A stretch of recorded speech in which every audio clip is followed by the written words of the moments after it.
होने की क्रीम की नई नई दुकान खोली थी। वो औरत देखने में बहुत बहुत पुरानी बात है। मोदीपुर नामक गांव में एक औरत ने गोरे होने की क्रीम की नई नई दुकान खोली थी। वो औरत देखने में बहुत ही सुंदर थी। उसका नाम रेशमा था। जो कोई भी उस औरत को देखता तो वो उसे देखता ही रह जाता। उसके गोरे होने की क्रीम की चर्चा गांव में दूर दूर तक फैली हुई थी। वो एक ऐसी क्रीम बेचती थी कि जो कोई भी उसकी क्रीम का इस्तेमाल करता तो वो बार बार रेशमा से क्रीम खरीदने आता। पता नहीं उसकी क्रीम में ऐसा कौन सा जादू था कि गांव की सभी औरतें रेशमा से क्रीम खरीदने के लिए पागल रहती थीं। उसी गांव में एक बिमला और उसका पति राजा रहता था। एक दिन की बात है। अरे सुनते हो जी? हाँ बोलो, क्या बात है? गांव में एक औरत गोरे हो तो वो गोरा और सुंदर हो जाता है।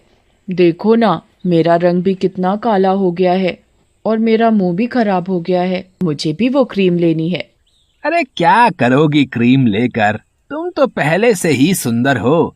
ज्यादा फालतू की चीजें लगाओगी तो तुम्हारा चेहरा और भी खराब हो जाएगा। पर मुझे और ज्यादा सुंदर और गोरा होना है। जिस किसी ने भी उस औरत की क्रीम इस्तेमाल की है वो और भी ज्यादा सुंदर और गोरा हो गया है। ठीक है, जैसा तुम्हारा मन करे। बिमला उसी औरत के पास क्रीम लेने जाती है। बहन जी, मुझे वो गोरा होने वाली क्रीम चाहिए। ठीक है, अभी देती हूँ। रेशमा बहन जी, एक बात तो बताओ, आप इतनी सुंदर कैसे हो? आपकी खूबसूरती का राज क्या है? मेरी खूबसूरती का राज मेरी ये क्रीम है। मैं भी यही क्रीम इस्तेमाल करती हूँ। तुम भी ये क्रीम इस्तेमाल करोगी तो तुम भी बहुत खूबसूरत हो जाओगी। ठीक है ठीक है, मुझे भी जल्दी से एक क्रीम दे दो। बिमला खुशी खुशी क्रीम लेकर चली जाती है और घर पहुंचकर बिमला पानी से अच्छी तरह मुंह धोकर रेशमा से खरीदी हुई क्रीम लगाती है और आईने में अपना चेहरा देखकर खुद ही मुस्कुराती है।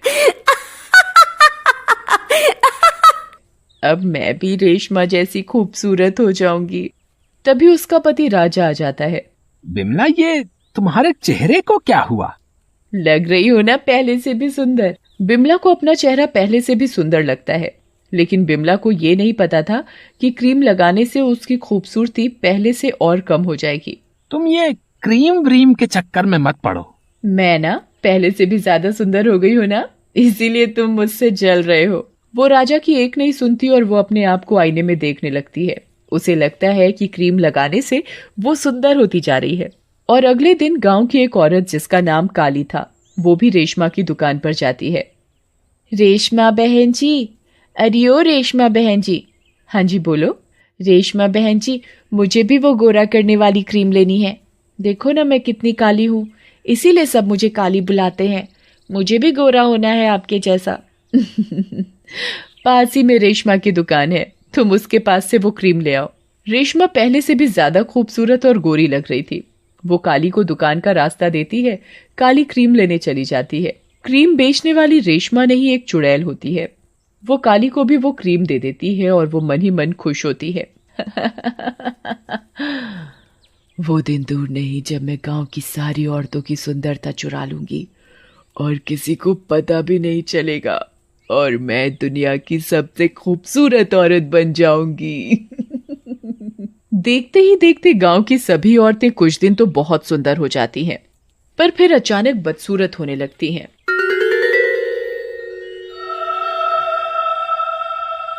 काली अपना मुंह धोकर क्रीम लगाती है। क्रीम लगाते ही काली और काली हो जाती है, पर उसे लगता है वो बहुत सुंदर लग रही है और वो खुशी से गुनगुनाने लगती है। अरे काली, ये तेरे मुंह को क्या हुआ है? तू तो पहले ही इतनी काली थी, अब तो और बुरी लग रही है। और वो काली का चेहरा देखकर हंसने लगता है।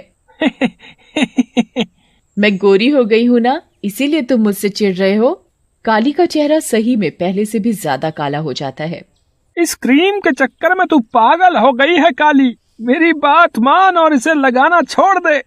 जमलू घर के किसी काम के लिए बाहर चला जाता है। दूसरी ओर पंडिताइन भी पंडित जी से क्रीम के बारे में बात कर रही होती हैं।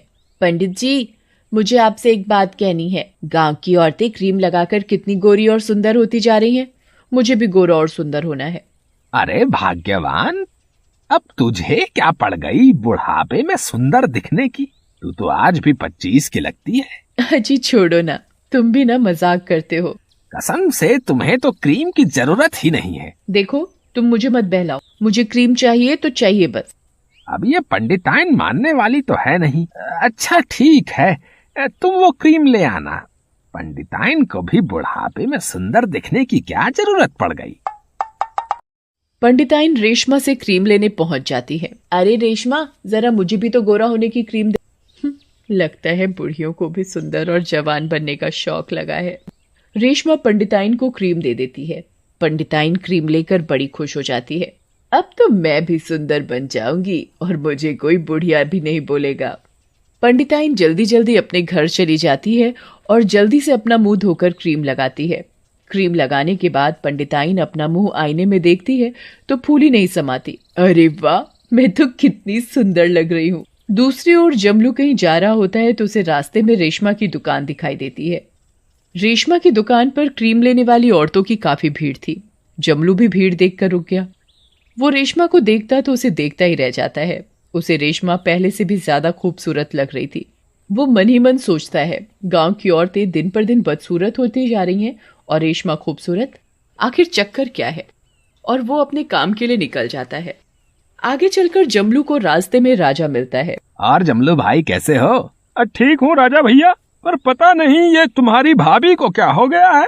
आजकल कोई क्रीम लगाने लगी है और बस सुंदर होने के चक्कर में पागल हो रही है। हाँ जमलू भाई, तुम ठीक कह रहे हो। तुम्हारी भाभी का भी यही हाल है। मैं अभी रेशमा की दुकान के सामने से आ रहा हूँ।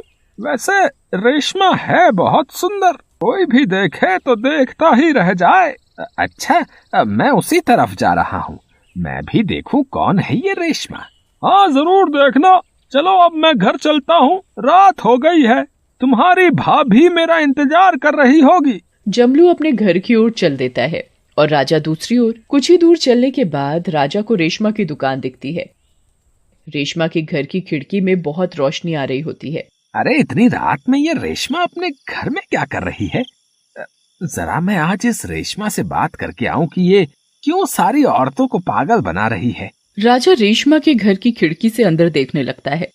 अंदर का नजारा देखकर राजा बहुत बुरी तरह डर जाता है। वो देखता है कि रेशमा अपने रूप से चुड़ैल के रूप में बदल जाती है और एक बड़े से बर्तन में खून और मांस डालकर उसे चला रही होती है और जादू से उसकी क्रीम बना रही होती है। अब गांव की औरतों की सारी सुंदरता खत्म हो जाएगी और मैं दिन पर दिन सुंदर और जवान हो जाऊंगी। हे भगवान, ये तो चुड़ैल है। ये चुड़ैल गांव की सभी औरतों की सुंदरता चुरा रही है और खुद दिन पे दिन सुंदर होती जा रही है। राजा चुपचाप वहां से निकलकर अपने घर चला जाता है और घर पहुंचकर अपनी बीवी को जोर जोर से आवाज देता है। जैसे ही जमलू की पत्नी बिमला सामने आती है, राजू उसे देखकर बहुत डर जाता है और चिल्लाने लगता है।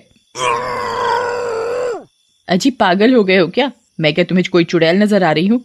लग रही हूँ ना कटरीना कैफ। अब मैं तुम्हें कैसे समझाऊं?